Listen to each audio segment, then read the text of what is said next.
Not going to say Jill Special Needs Mom Talks anymore because I changed the name of my channel, which is really why I came on here today.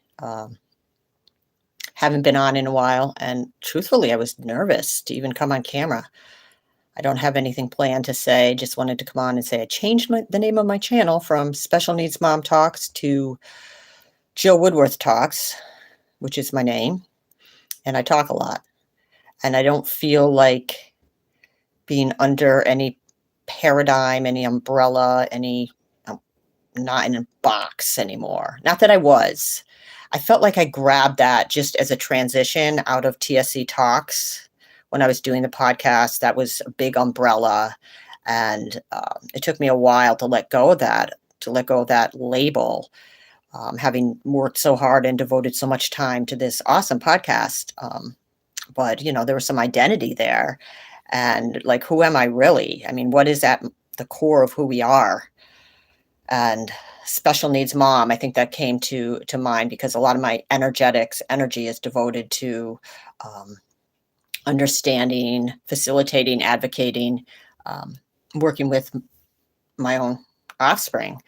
And so that seemed appropriate, the energy, but I don't know. I just don't want anything like that. Because I think a lot of the people that followed from TSC Talks to Special Needs Mom understood, that was the energy. But now,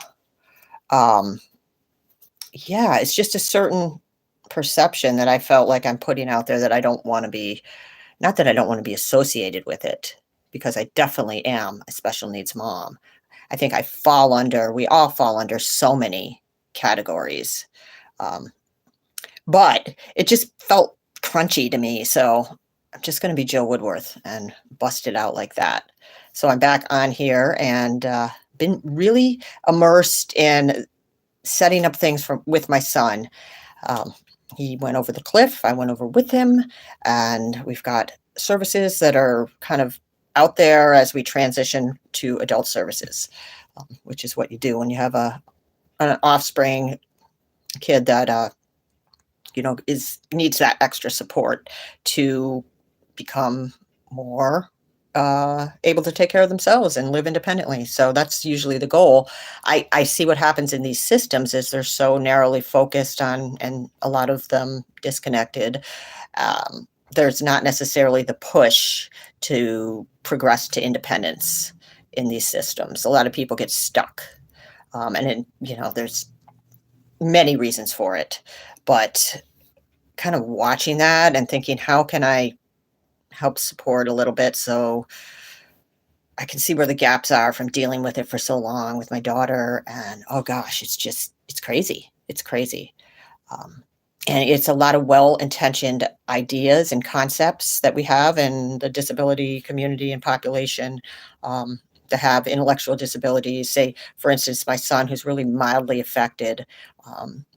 It seems like you take a direct right or left turn, even if it's a mild to moderately affected. And I've gone over and over this. Anyways, I'm immersed in that right now. And it's been wonderful in many ways and challenging. I'm at the point where I really need to jump into something and make some money. And that's what I feel. I feel this pull like, oh my God, time is slipping away. What are you going to do?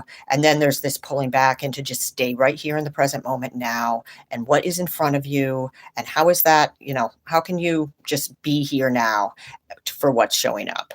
So pulling myself back into that and not this desperate panic, oh my God, what's next?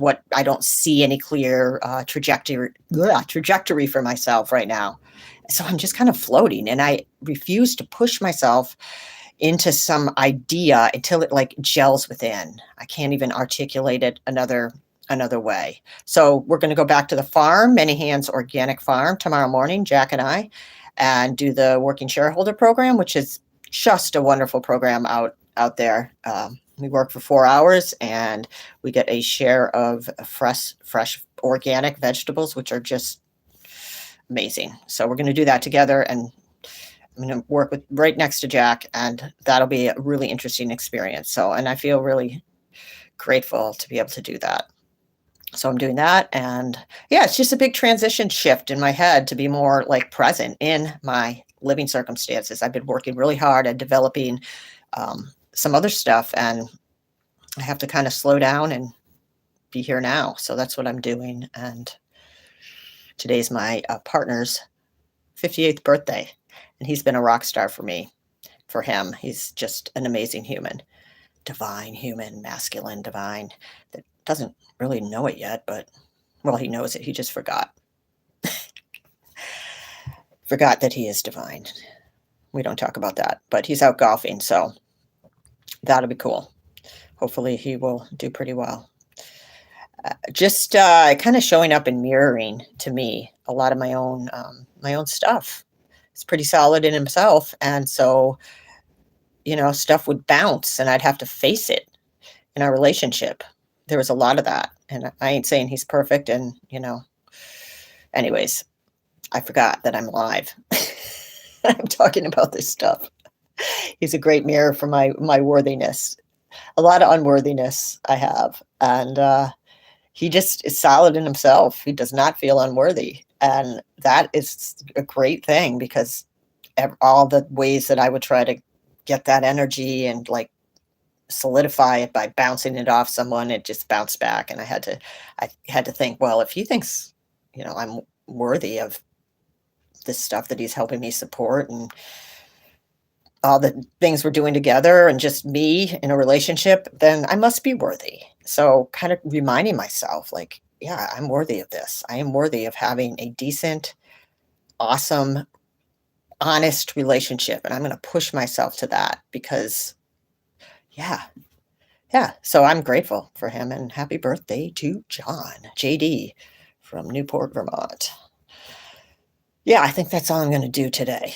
Oh, I got somebody watching. I can't see who it is. I should probably set this up. I'm going to see if I can. But whoever's watching,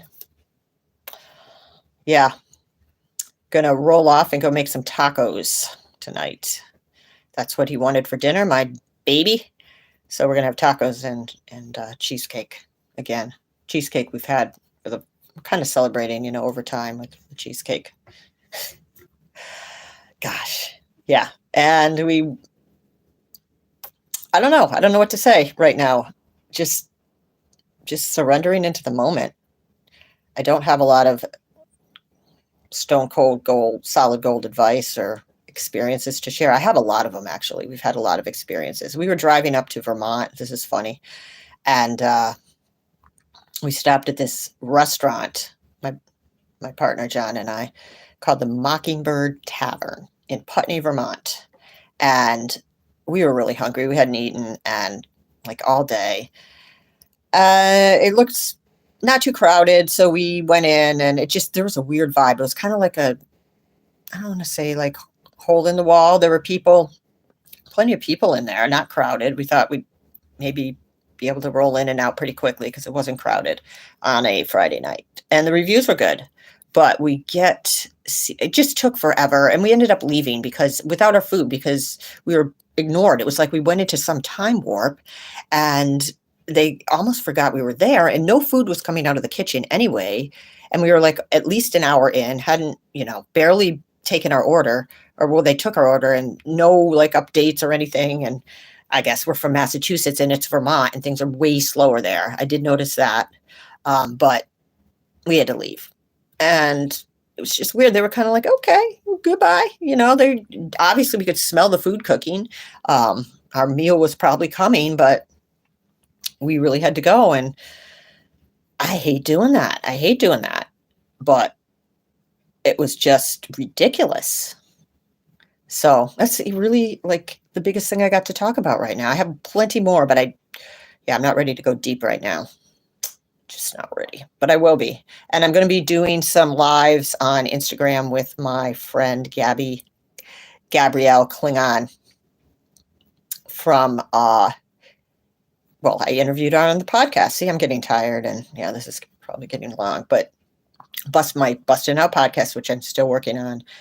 She and I are going to do some lives on Instagram, and she's like a Reiki master, and she's got all this deep knowledge, and we're going to do some ceremonies and invite people to join us in those, and I'm just learning so much about that, so it's a great distraction from all the other stuff that's really challenging right now. I have to say that. It has been challenging, but life is challenging, and here we are. And it's a day at a time and sink into the moment and see you later, alligator. Peace out. Shit, how do I get off this thing? I always do this.